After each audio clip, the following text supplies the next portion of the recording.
Python episode. Because this is it. All Papuans and nothing but it. Dude. Welcome back, everyone. Thank you for joining me here on my channel. If you're new here, thanks for exploring and checking it out. I hope you like this. If you've been sticking it out thus far, I appreciate your support and coming back and still being here. So today I promised I would do a Papuan video and show off all of my Papuan carpets. And well, let's just dive right into it. So these two right here are adults. As you can see, they are not very big. This is the female right here, and this is the male here. And they're rather dark, but very different. You know, this guy's got a lot of oranges, whereas she's a lot more kind of gray and silver and dark. Just very different, but they produce some amazing animals. Some beautiful babies, just lots of color, lots of contrast, just amazing. They're just wonderful snakes, very bulletproof as far as pythons go. Carpets in general, these guys are known for being pretty hardy and placid.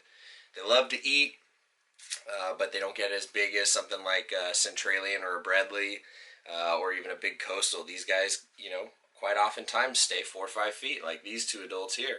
I have heard accounts of 6-footers, but I think that's probably more of the exception to the rule than anything. Now these guys hatch out this beautiful red, almost like my shirt, and they're fantastic, and they go through a crazy color change in life. So there's a lot of untapped potential with these animals. These are just two very small pieces of a greater puzzle as far as the color palette that's available with this group of animals. Now, carpet pythons are from Australia, but these guys come from a little bit further north in Papua New Guinea, and there's a lot more work to be done as far as selective breeding for the various colors and phenotypes. There's awesome morphs that are out there, like your granite. You've also got an axanthic mutation. You got some fantastic color phenotypes, line breeding that can be done, some outcrossing that can be done to help make that granite stuff a little bit stronger these days. I mean, these are coming up. They're big. Everybody used to discard them as, you know, $100 brown snakes. Well, trust me, they're much more than $100 now, and rising, and they're hard to find because people are snatching them up because they're learning exactly what I'm telling you, that these things rock. They're what we call the dark side of carpet pythons. The dark side is rising. So, these are two of my adults that bred for me and produced some babies that I'll show you a little bit later on. I picked these up as farm hatched imports from Dan Maliri years ago, and raised them up from fresh little red neonates to what you see today. So I'm hoping to get some more babies out of them this next breeding season. I gave them the year off, and we'll see what these guys can do. They're all over the place. They're very active. So if you want a pet snake that's really active that you can hang out with, boom. If you want to get into the breeding aspect and learn a ton, boom. You want to be on the forefront of something changing, something new, boom. Alright, let's take a look at a few more. Alright, here's another pair. And these ones are actually some 2015, so these are a year older than the pair we just looked at, but they're much smaller.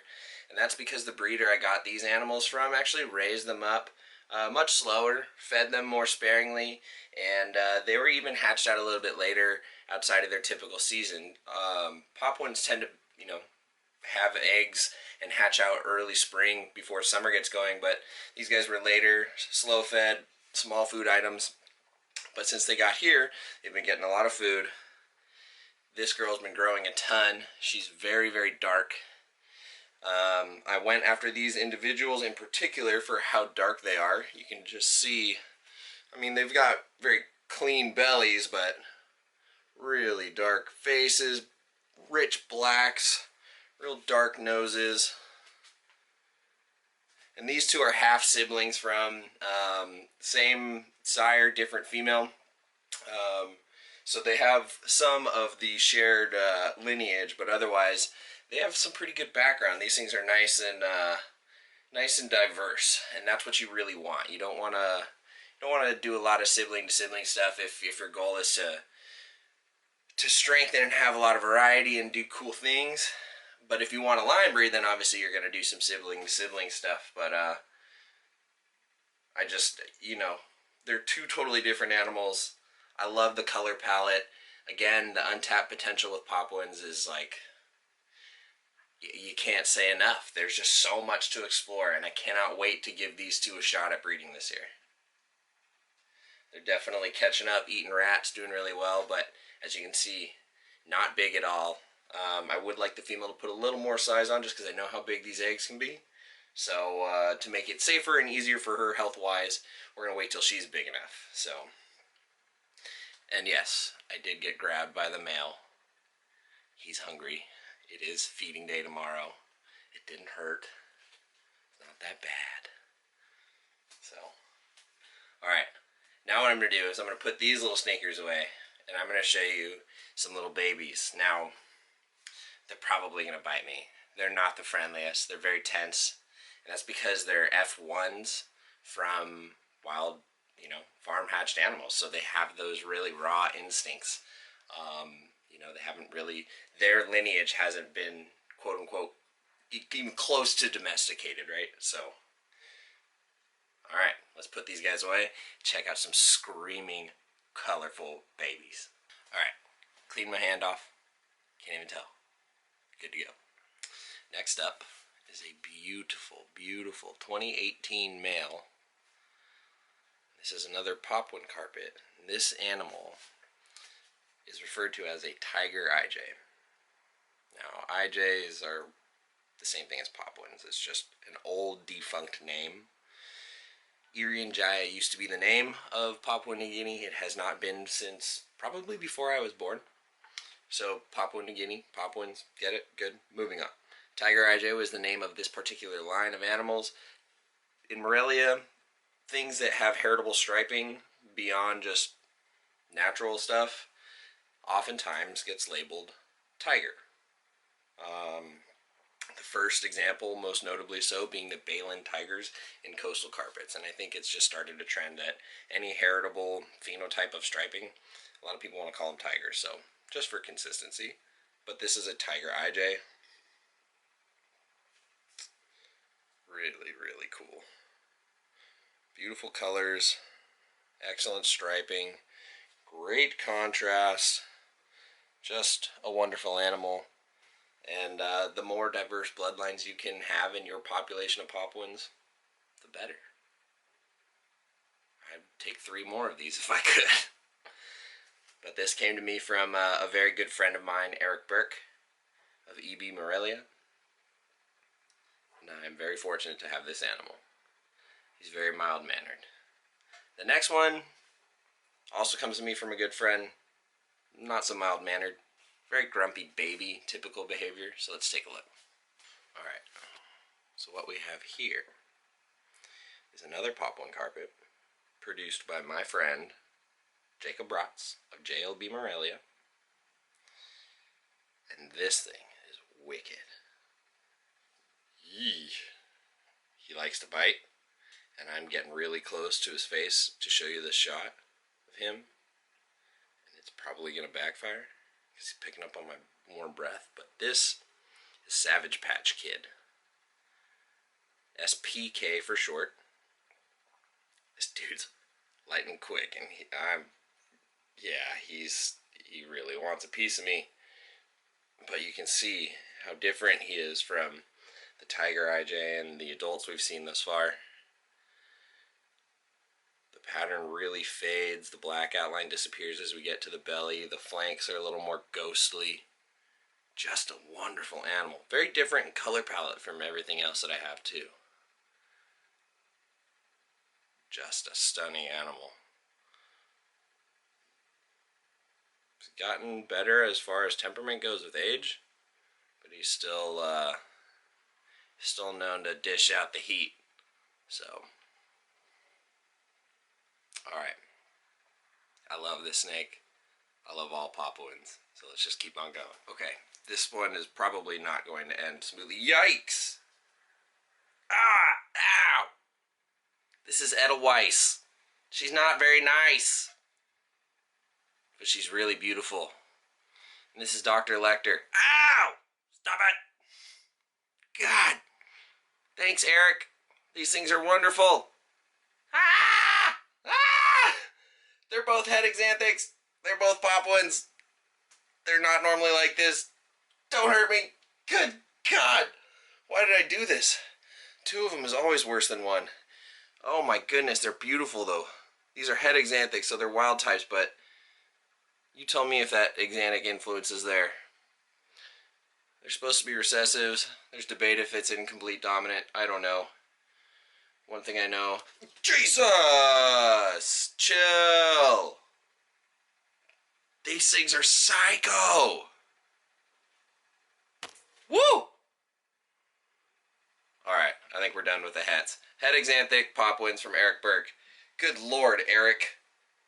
What did you give me?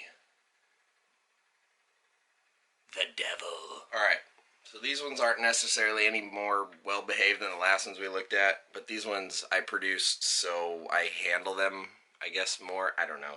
Maybe not. Female? Female. Ow! God! Everybody chill.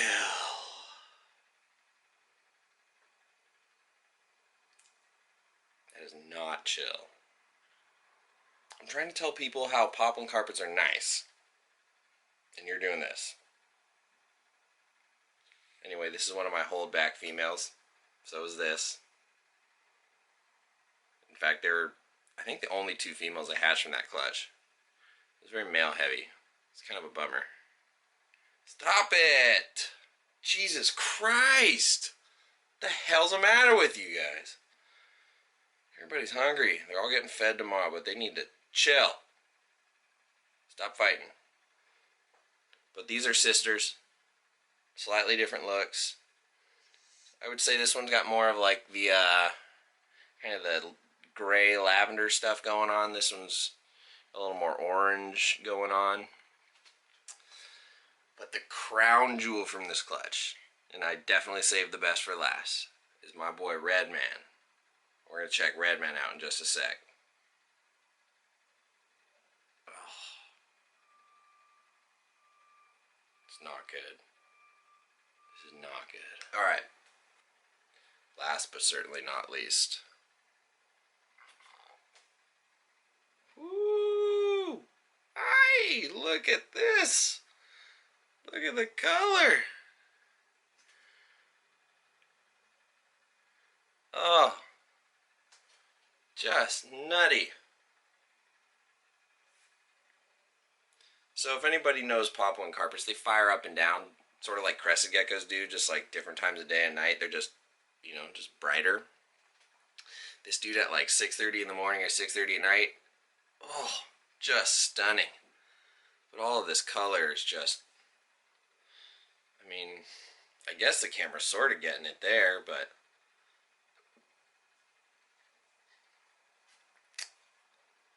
I'm very happy about this boy. Obviously a holdback, the only male I kept.